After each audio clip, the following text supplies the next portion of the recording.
Okay, next I'm going to talk about pushing forward, but not too hard. So the reason I talk about this is because we can have students who are twice exceptional, and they can do so good in some areas and so bad in others.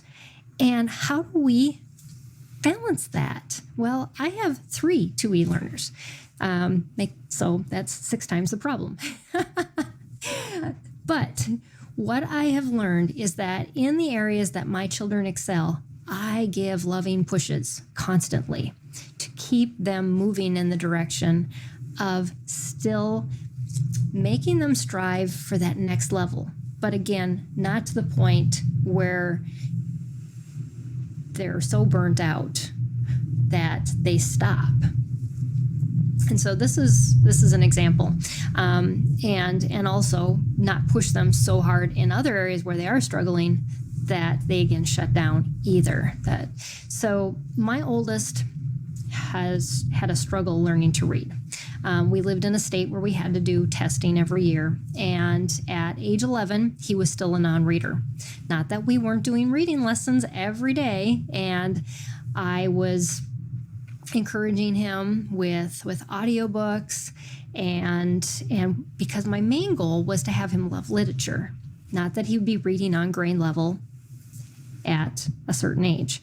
I figured eventually it would come. He was smart, but we just hadn't made those connections yet.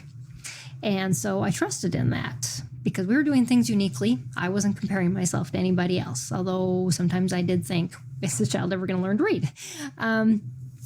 But he excelled in mathematics to the point that when he was a sophomore or a junior in high school, he did calculus because that was the next class. Even though he told me, I just want to be a welder, Mom. And I thought, well, that's nice. You'll be a welder who has calculus.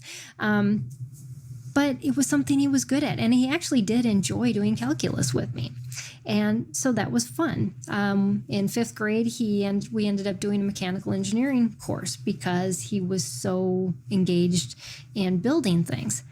But this reading thing, what to do? Well, I continue to feed him audiobooks. He loved stories, especially the Narnia series. I think he wore those CDs out. But lo and behold, the next year when he turned 12, we tested again. And really within the reading program, I was seeing changes, but I wasn't quite sure how much changes. And he was starting to read things. But he actually tested reading at a college comprehension level the next year, and from being a non-reader the previous year. Now, how do you make that kind of jump? Well, you have a very intelligent child who just didn't have the connections in place to get the reading down. And he wasn't so frustrated to the point that he shut down and stopped learning altogether. And so that's what I mean about pushing forward, but not too hard. You've got to do school at your child's pace and in a way that they understand.